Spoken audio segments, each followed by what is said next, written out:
అంటే సీఎం గారితో పాటు పెద్దలే కూర్చున్నారు. అంటే డబ్బులు ఉన్న వాళ్ళు పెద్దలా? మామూలు వ్యక్తులు మాలాంటి వాళ్ళకి ఇవ్వండి సార్, మా వాయిస్ వినిపించండి. సినీ పరిశ్రమ అంటే ఎవరు సార్? సినీ పరిశ్రమ అంటే 50 నుంచి 100 కోట్లు 150 కోట్లు తీసుకున్న వాళ్ళు మాత్రమే అక్కడ సినీ పరిశ్రమ అన్నా సార్? సినీ పరిశ్రమలో ఎవరెవరు ఉంటారు సార్?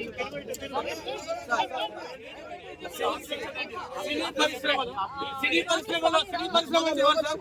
కార్మికుల దగ్గర నుంచి, ప్రేక్షకుల దగ్గర నుంచి, నటులు, దర్శకులు, నిర్మాతలు, సామాన్య ప్రేక్షకులు మేడం. రేవంత్ రెడ్డి గారు సామాన్య ప్రేక్షకుని గురించి ప్రేక్షకునికి అందుబాటు ధరల్లో టికెట్ రేట్స్ లేవు సార్. ప్రేక్షకునికి అందుబాటు ధరల్లో టికెట్ రేట్స్ లేవు.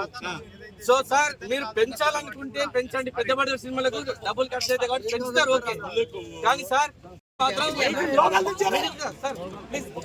60% మిడిల్ క్లాస్ పీపుల్ కి ఛాన్స్ ఇవ్వండి సార్. మిడిల్ క్లాస్ పీపుల్ మా టికెట్ రేట్ కొనే మాకు స్తోమత ఉండదు సార్. మాకు ప్రతి సినిమా చూడాలని ఉంటది. 60% వరకు మాత్రం పెంచొద్దు. అప్పర్ క్లాస్ పెంచుకోండి, నో ప్రాబ్లం. అది 10 days 15 days 20 days మీ ఇష్టం. 60% మాత్రం ప్రభుత్వ నియంత్రణలోనే ఉండాలి. ప్రభుత్వం మాత్రమే డిసైడ్ చేయాలి.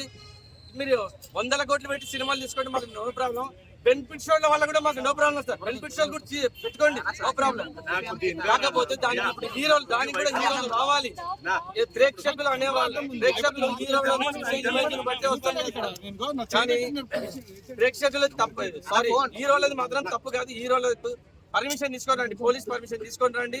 మేము వాళ్ళని చూసి ఆనందపడతాం. ప్రేక్షకులు ఎన్ని పైసలు, ఎన్ని వేలు పెట్టి కానీ టికెట్ చూడడానికి వస్తాం కదా. నువ్వు వచ్చేది ఎందుకు? హీరో ఇమేజ్ స్టార్ హీరోలు కాబట్టి వాళ్ళ సినిమాలు చూస్తాం సార్ మేము.